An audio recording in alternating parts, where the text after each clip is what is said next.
এই সরকার যে সেটি মূলত আপনি দেখভাল করছেন আমরা জানি। তো সেটি নিয়ে আজকে একটি সংবাদ সম্মেলন হয়েছে, সেখানে আপনারা বলেছেন যে বিভিন্ন রাজনৈতিক দল মোট 166টি সুপারিশ দিয়ে রাজনৈতিক দলগুলোকে জাতীয় ঐক্যমত্য কমিশনের তরফ থেকে সর্বশেষ যেটা পাঠানো হয়েছে 166টি গুরুত্বপূর্ণ সুপারিশ সম্বলিত একটা স্প্রেডশিট বা একটা ছক। কিন্তু এই 166টা গুরুত্বপূর্ণ সুপারিশই কিন্তু সব সুপারিশ না। আমরা জানি যে অনেকগুলো কমিশন হয়েছে, সংস্কার কমিশন, এর মধ্যে 6টি সংস্কার কমিশন গত ফেব্রুয়ারি মাসে সরকারের কাছে রিপোর্ট দিয়েছে। এই 6টি কমিশন যে রিপোর্ট দিয়েছে তাতে সুপারিশের সংখ্যা সব মিলিয়ে হাজারের উপরে, অনেক সুপারিশ। তো আমরা ফেব্রুয়ারি মাসের তৃতীয় সপ্তাহে সেই সমস্ত সুপারিশ কমিশন গুরুত্বপূর্ণ সুপারিশগুলোকে আবার আলাদা করেছে, বাছাই করেছে, যেগুলো রাজনৈতিক দলগুলোর একটা ন্যূনতম ঐক্যমত্য ছাড়া বাস্তবায়ন করা সম্ভব না। সেই সুপারিশগুলোকে আলাদা করে একটা স্প্রেডশিট আকারে, এটা 6 কমিশনের সুপারিশ কিন্তু একটা স্প্রেডশিট আকারে বা একটা ছক আকারে রাজনৈতিক দলগুলোকে পাঠানো হয়েছে তাদের মতামত দেবার সুবিধার জন্য। এবং সেটা আপনি নিউজে দেখেছেন, বলা হয়েছে যে 3টা অপশন, একমত, একমত নই, আংশিকভাবে একমত, এভাবে করা হয়েছে। এবং যেগুলোর ব্যাপারে একমত সেটা কিভাবে বাস্তবায়ন করতে চায় সে ব্যাপারে আরো 6টা অপশন দেওয়া হয়েছে। নির্বাচনের আগে পরে সংবিধান সংস্কার নানান কিছু রয়েছে, এভাবে দেওয়া হয়েছে। তো এটা এর মধ্যে যদি কোনো দল না দেয়, আপনি বলছিলেন যে কোনো কোনো দল যোগাযোগ করেছে, সময় চাচ্ছে বাকি, মানে তার মানে তার কি সুযোগটি থাকছে মতামতটি তাদেরকে পরেও দেওয়ার? না, ডেফিনেট আমার বিশ্বাস যে কমিশন তাদেরকে একটা ন্যূনতম সময় অ্যালাউ করবে। কিন্তু যেহেতু সকল দল এখন পর্যন্ত সময় চায়নি বা অধিকাংশ দলই চায়নি, সুতরাং এটা বিশ্বাস করবার যৌক্তিক কারণ আছে যে নির্ধারিত সময়ের মধ্যে অনেকেই হয়তো তাদের মতামত। এই যে 166টি সুপারিশের একটি আপনারা ছক আকারে তাদের মতামত চেয়েছেন, মানে আমি একজন জনগণ হিসেবে, নাগরিক হিসেবে বিএনপি বা জামাত কি মতামত দিল সেটি কি দেখতে পাবো? আমি সেই সুযোগটি এখনই দেখতে পাবেন না, সেটা এখনই উন্মুক্ত করা হবে না। মানে রাজনৈতিক দলগুলোর সঙ্গে আলাপ আলোচনা এবং সমঝোতা প্রচেষ্টাকে সফলভাবে এগিয়ে নেবার স্বার্থেই এখনই এগুলো উন্মুক্ত করা বা জনগণের সামনে। তো সেখানে গণভোটও কিন্তু একটা অপশন রাখা হয়েছে। যদি মানে জনগণকে প্রতিনিধিত্বকারী দলগুলো একমত হয় বা একমতের কাছাকাছি আসতে পারে, তাহলে সেটা যে অপশনটাকে দেখুন, এখানে গণভোটের অপশন আছে, গণপরিষদ গঠনের অপশন আছে, তারপরে অধ্যাদেশের অপশন আছে, তারপরে একই সঙ্গে একটা নির্বাচন করে সেখানে সেই নির্বাচিত যে পরিষদ হবে সেটা প্রথমে গণপরিষদ হিসাবে কাজ করবে, গণপরিষদের ভূমিকা পালন শেষে সেই পরিষদই পরবর্তীতে জাতীয় সংসদ হিসাবে কন্টিনিউ করবে, এরকম অপশনও রাখা আছে। তো দেখা যাক আলোচনার পর সেই পরিষদটাই বা সেই নির্বাচিত প্রতিনিধিরাই তারা জাতীয় সঙ্গে হতে পারে। তারা নতুন একটি দল হিসেবে এমন একটি কথা তারা বলেছে। এর প্রতিক্রিয়ায় বিএনপির স্থায়ী কমিটির সদস্য সালাউদ্দিন আহমেদ বলেছেন যে এটি কোনোভাবে সম্ভব নয়।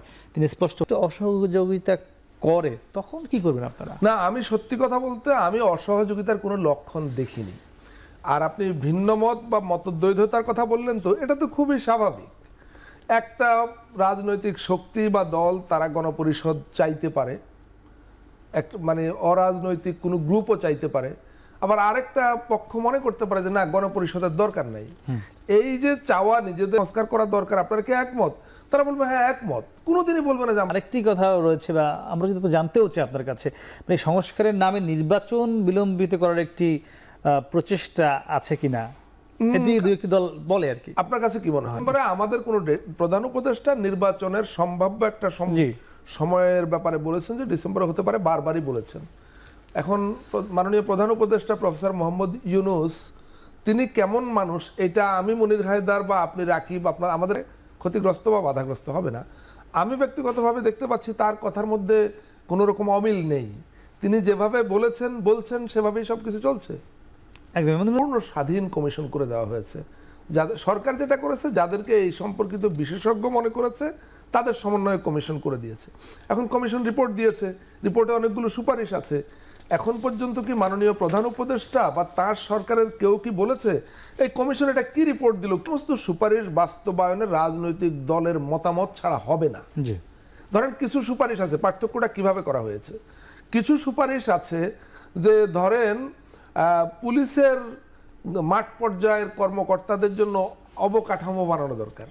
তো এটার জন্য কি রাজনৈতিক দলের মতামত নির্বাচন কমিশন এটা নির্বাচনের আগে করা উচিত কিনা এমন কিছু সেটাই আবার গুরুত্ব ডেফিনেটলি এখানে কিছু সুপারিশ আছে যেগুলো নির্বাচনের আগে বাস্তবায়নের প্রয়োজন পড়বে, সে ব্যাপারে মতামত চাওয়া হয়েছে। যেগুলা নির্বাচনের আগে যদি বাস্তবায়ন করতে হয় তো সেটা কি পদ্ধতিতে করাবো। ওই যে 6টা অপশনের কথা বললাম, রাজনৈতিক দলগুলো সব কিছু ধরে তো আর নির্বাচন ঠিক আছে, কিন্তু একটা রোড ম্যাপ ঘোষণা করা হোক। সুতরাং বিএনপির এখানে যে তারা কালকেই নির্বাচন চাচ্ছে বা 2 মাস পরে নির্বাচন চাচ্ছে, আমি এরকমটা দেখি না। কিন্তু বিএনপির একজন বিএনপি তাদের সংস্কারের দাবিটা তো আমি মনে করি যথার্থ। এই গণ অভ্যুত্থানের পর এইভাবে একটা মাফিয়াতান্ত্রিক ফ্যাসিস্ট শাসন ব্যবস্থাকে পরাস্ত করবার পর সেখানে তো একটা সুতরাং এটা তো বিএনপির একটা কমিটমেন্ট। বিএনপি চাওয়া মানে তাদের কমিটমেন্ট। তারা চিঠি দিয়ে প্রধান উপদেষ্টার কাছে চেয়েছেন। সুতরাং তারা কখনো ক্ষমতায় গেলে এদের বিচার হবে না বা এটা পিছনে পড়ে যাবে, সেটা কি আপনি মনে করেন? যখন তারা নিজেরাই চিঠি দিয়ে বিচার চাইছে, তো এই তো বিচার ইলেকশনের আগে পরে বিচার জিনিসটা তো আর এরকম হয় না। আপনি তো আর হাসিনা স্টাইল বিচার করতে পারেন না যে হাসিনা একটা সময়সীমা বেঁধে দিল, বললে এর মধ্যে বিচার হোক। বিচার তার অপ্রয়োজনীয় সময় না অপ্রয়োজনীয় সময় ক্ষেপণ না করলেই হলো।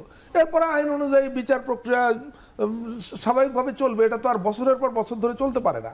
আমরা দেখেছি আইসিটির যিনি চিফ প্রসিকিউটর তিনি বলেছেন, আইন উপদেষ্টা বলেছেন যে যাতে কোনো সময় ক্ষেপণ না হয়, যাতে বিচার এই সঙ্গে সরকারের সহায়তা, আইন শৃঙ্খলা পরিস্থিতি এবং অপরাপর অনেকগুলো বিষয় আছে। সুতরাং আমি বিশ্বাস করি যে মানে দেশের সামগ্রিক পরিস্থিতি বিবেচনায় না নিয়ে, সরকারের অবস্থান, আইন শৃঙ্খলা এগুলো বিবেচনায় না নিয়ে নির্বাচন কমিশন বা প্রধান নির্বাচন কমিশনার তিনি তার মতো করে একটা ইলেকশন করে ফেলবেন এমন কোনো ইঙ্গিত বা বক্তব্য হয়তো তিনি দিচ্ছেন না বা দেননি। আপনি আজকে বলেছেন যে তিনি ডিসেম্বরের সময়সীমা অতিক্রম করতে চায় না এই নির্বাচন কমিশন। এটা চায় পুলিশ সদস্যরা তারা এখনো পুরোপুরি ফেরত আসতে পারছে কিনা আমি জানি না। আমার কাছে মনে হয় এখনো তারা পুরোপুরি তাদের যে গতি সেই কাজের গতিতে ফিরতে পারেনি। তো সেই আইন শৃঙ্খলা বাহিনী বা সেই পুলিশ সদস্যরা কি এত বড় একটি নির্বাচন মানে কোনো ধরনের হাঙ্গামা বা হতাহত ছাড়া ভালো একটি নির্বাচন উপহার দেওয়ার জন্য প্রস্তুত আছে? না, আমাদের ভালো কিছু আশা করতে তো অসুবিধা নাই, কিন্তু আপনার সঙ্গে একটা জায়গায় আমি একমত যে আমরা এই রাষ্ট্রের অপরাপর প্রতিষ্ঠানের মতো হয়ে গেছে, আমি সেটা মনে করি না। কিন্তু সরকারের আন্তরিকতা, সরকারের চেষ্টা, অনেকেই হয়তো মনে করছে কিছু ছোটোখাটো অপরাধ সংগঠিত হচ্ছে, এগুলো নিয়ন্ত্রণ হচ্ছে না কেন। আমরা মানে গত 2 বছর আগে শ্রীলঙ্কার কথা মনে করতে পারি বা আরও অন্যান্য দেশে এ ধরনের গণ অভ্যুত্থানের পরে যখন সরকারের পতন হয়, পালিয়ে তো যায় না সব দেশে, বর্ম হিসাবে কাজ করেছে। আমাদেরকে আসলে এই জিনিসটা বিচার করা উচিত, এটা বিবেচনা করা উচিত।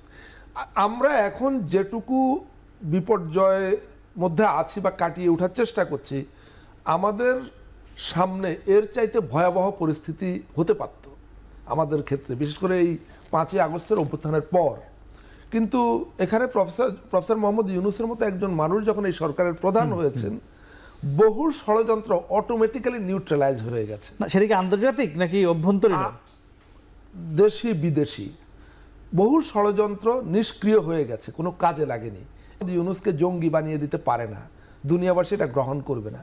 তিনি ছাড়া অন্য যে কেউ যদি এই দায়িত্বে আসতেন, সেটা অনেক বেশি সহজ ছিল যে প্রপাগান্ডা চালিয়ে তাকে একটা কিছু তকমা দিয়ে দেওয়া।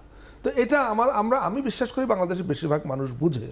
প্রফেসর মোহাম্মদ ইউনূস তিনিও একজন মানুষ, তারও সীমাবদ্ধতা আছে। এই সরকারের অনেক সীমাবদ্ধতা আছে। এই সরকার হয়তো মানে মানুষের যে আকাঙ্ক্ষার সঙ্গে তাল মিলিয়ে সব কিছু হয়তো করতে পারছে না।